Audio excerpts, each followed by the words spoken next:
when I'm not moderating the real debates. The cost of almond butter is too damn high. The cost of almond butter is determined by the free market, therefore it is as it stands.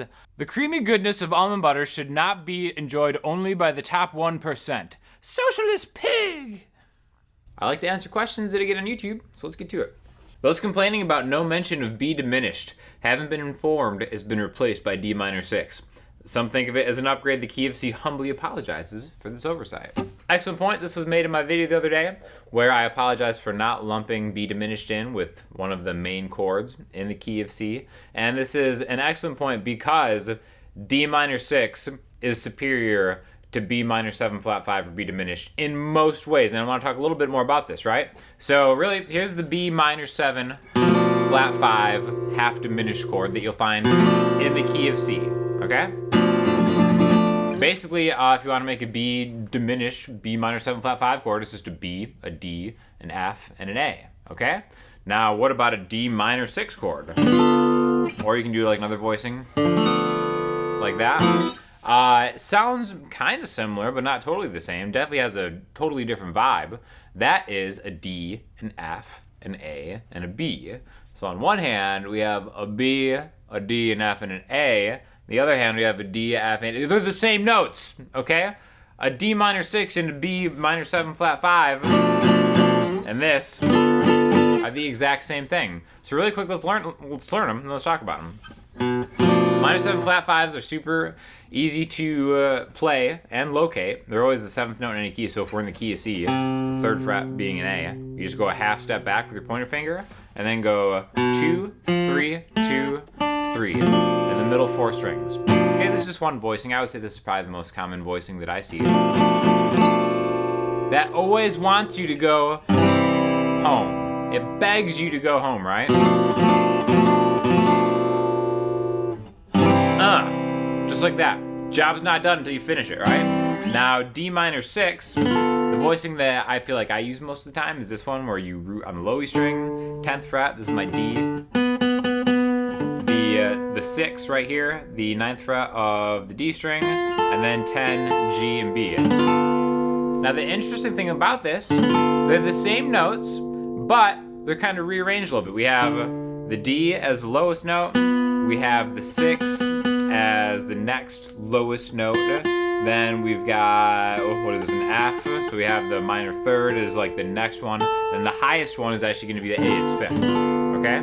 Now, the reason that they sound so different, even though they're the same chords, is because on a guitar, where you choose to put the bass note and which note goes on top, the highest note, has kind of like a stranglehold on how you perceive and hear the chord. On a piano, it's just linear, and a lot of times since you have 10 fingers, you could do a 10-note chord voicing of that, and it's going to sound a lot different contextually. But because the bass note on a guitar almost has an overdue amount of importance in how that chord is named, you can really do it for some interesting things, all right?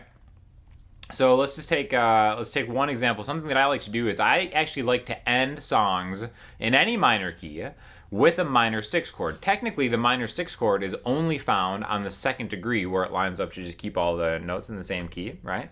But let's actually put a minor 6 chord in the place of where maybe it shouldn't belong, just to end something. Let's do something in the key of A minor. So do like A minor to E minor to F to A minor. But this next time around, A minor, E minor, F, A minor 6. That actually, I think, resolves in kind of like a very interesting way that kind of resolves on a question. Whereas using a minor 7 flat 5 chord or a diminished chord wouldn't have that same effect. Now, one of the reasons for that, like I said, because the thicker strings have more dominance over what you kind of hear, because generally like a thicker string is going to vibrate a little heavier, a little louder than maybe some of the thinner ones will.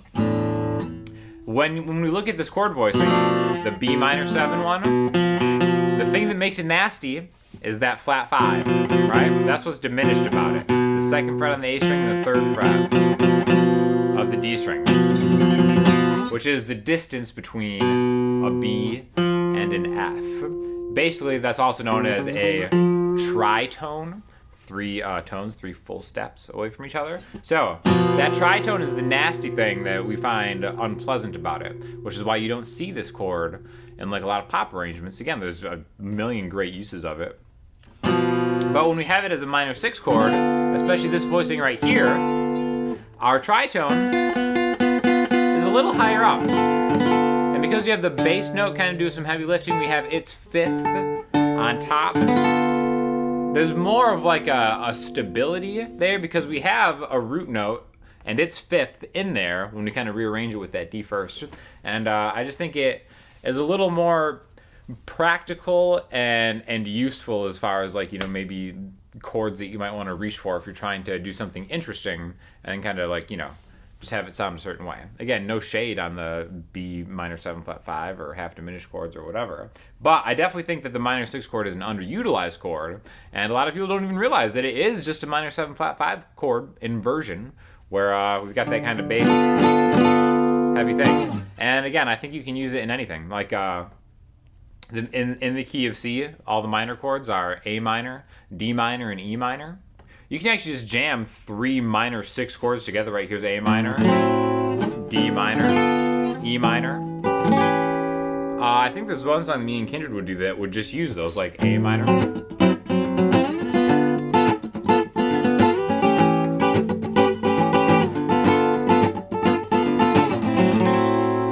Right, and it sounds crunchy for sure, but it's not like it's unusable.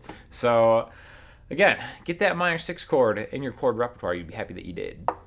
Sean, you are such a genuine person. What would you do if a personal pal you support would make fun of your artwork? How would you react? Would you possibly let them know that it hurts your feelings? This is a great question, and I think it's something that a lot of people who have some kind of artistic endeavors actually kind of encounter a lot. And something that I used to be a little bit salty about, how like none of like my friends were ever really into what I was doing as much as I was in to maybe like their artistic pursuits or whatever. And I think this is the lesson here, first of all, is that your friends aren't like your fans. And I think that's like the most important thing that I could ever tell anybody, to really try to sidestep like a lot of disappointment. Because I would always, like I said, I would always be salty. I'm like, you're not interested in like this at all. Like if you were doing something, I would totally be interested in it. But I definitely think that there is something that if you have like a close relationship with like an artist or a musician or something, it just kind of is different than if you're consuming the art of someone who you don't know. I think it's just like the sheer nature of maybe like discovering art from a different source than someone like you're personal with kind of affects how that person usually just kind of reacts to it. You know what I mean? So again, you know, I've been like a professional, quote unquote, for a while now, and it's not like all my friends are super uninterested in it, but I think the fact that they know what I'm working on and that I have projects just makes them less interested in the projects when they finally get done. So again, I've learned not to like be, I don't know, not to expect a lot from them. And again, some of like my friends are like huge supporters, and it's fantastic, and I really do appreciate that. But I always make an extra special point to be supportive of my friends who are trying to do artistic things, because I just know firsthand that like you're not always gonna get that kind of response from some people who you actually do care about, which is the people that maybe it should matter to, but it doesn't always work like that. Now, if it's somebody who's like actively like hating on you, which again, that's another thing that I've learned, not even just from myself, but like seeing how other artists react, whether it's via jealousy or whatever, that the only people that are really gonna hate on your art are the people that like actually know you, which is just like a sad human nature type kind of deal. So if it is like a personal friend of yours that is doing something that is like upsetting you, I definitely think you should just mention it. You know what I mean?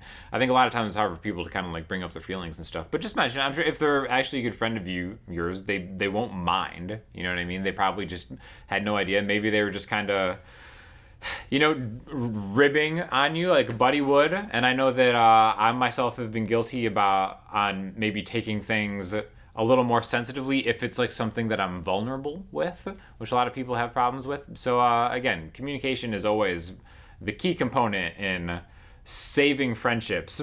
But aside from that, I do think that as an artist or musician or whatever, you do have to kind of like differentiate that like your friends aren't your fans, and at the same time still support all of your friends who have any kind of artistic endeavors while not expecting the same thing. And thus you have lowered your expectation for others and you'll be disappointed less. And that is great just life advice in general. Because if you have super low expectations for others, then you'll never be disappointed in them and they can only surprise you. Go for it. Is this gay porn? I mean, if you have to ask. Irritating man. Very, very concise and salty. I guess we can just add the irritating man to my list of nicknames. Alright, for listening homework today, I'm going to throw you back to a song a few years old by one of my favorite bands, Unknown Mortal Orchestra. Just awesome band, love their vibe. Great guitar player, which sometimes you wouldn't always know by listening to the music, but if you ever see a video with him, he just absolutely slays. A true killer in every sense of the word. So check that out. If you have any questions or comments, hit me up in the comment section, Instagram, Twitter, or the website. Check out the Patreon because I'm probably going to upload a new lesson tomorrow to that one. Getting tons of song lessons, take you from beginner guitar player to wherever I'm at now. And again, thanks for all the support and questions. I'll talk to you all soon. Thanks a lot.